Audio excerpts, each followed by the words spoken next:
Karnataka CM సిద్ధరామయ్యకు social మీడియాలో ఓ shocking ఘటన ఎదురైంది.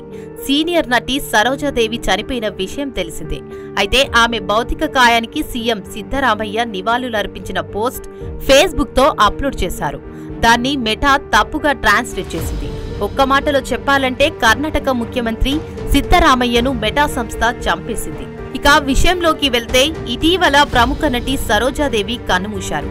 అయితే ఆమె భౌతిక కాయానికి సీఎం సిద్ధరామయ్య నివాళులర్పించిన పోస్ట్ ఫేస్బుక్తో అప్లోడ్ చేశారు. దాన్ని మెటా తప్పుగా ట్రాన్స్లేట్ చేసింది. కన్నడ నుంచి ఇంగ్లీష్లోకి అనువాదం చేసే క్రమంలో సిద్ధరామయ్య చనిపోయినట్లు పోస్టులో పేర్కొంది. దీంతో ఆ పోస్టు సోషల్ మీడియాలో వైరల్గా మారింది. ఈ పరిణామం రాష్ట్ర ప్రభుత్వానికి తీవ్ర ఆగ్రహాన్ని తెప్పింది. దీంతో మెటాకు సిద్ధరామయ్య ఘాటు లేఖ రాశారు. కన్నడ ఆటో ట్రాన్స్లేషన్ ఫీచర్ను తక్షణమే నిలిపివేయాలని ఆదేశించారు. దీంతో కర్ణాటక ముఖ్యమంత్రి సిద్ధరామయ్య ఆయనకు ఆయనే నివాళులర్పించుకున్నారని నెటిజన్లు సెటైర్లు వేస్తున్నారు. ఈ విషయంపై సిద్ధరామయ్య ఆగ్రహం వ్యక్తం చేశారు.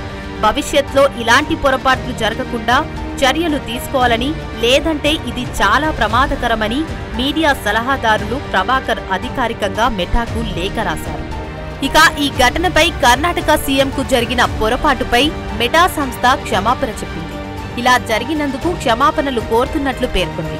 కన్నడ అనువాదం సరిగా లేదనే సమస్యను పరిష్కరించామని మెటా ప్రతినిధి తెలిపారు. అనువాదంలో ఏఐ టూల్ మిషన్ తప్పిదం వల్ల ఇలా జరిగిందని కంపెనీ ఫేస్బుక్లో పేర్కొంది. ఖచ్చితమైన అనువాదాన్ని అందించేందుకు కృషి చేస్తామని వెల్లడించింది. సాంకేతికతను మెరుగుపరచడానికి నిరంతరం అభిప్రాయాలు తెలుసుకుంటున్నామని చెప్పింది.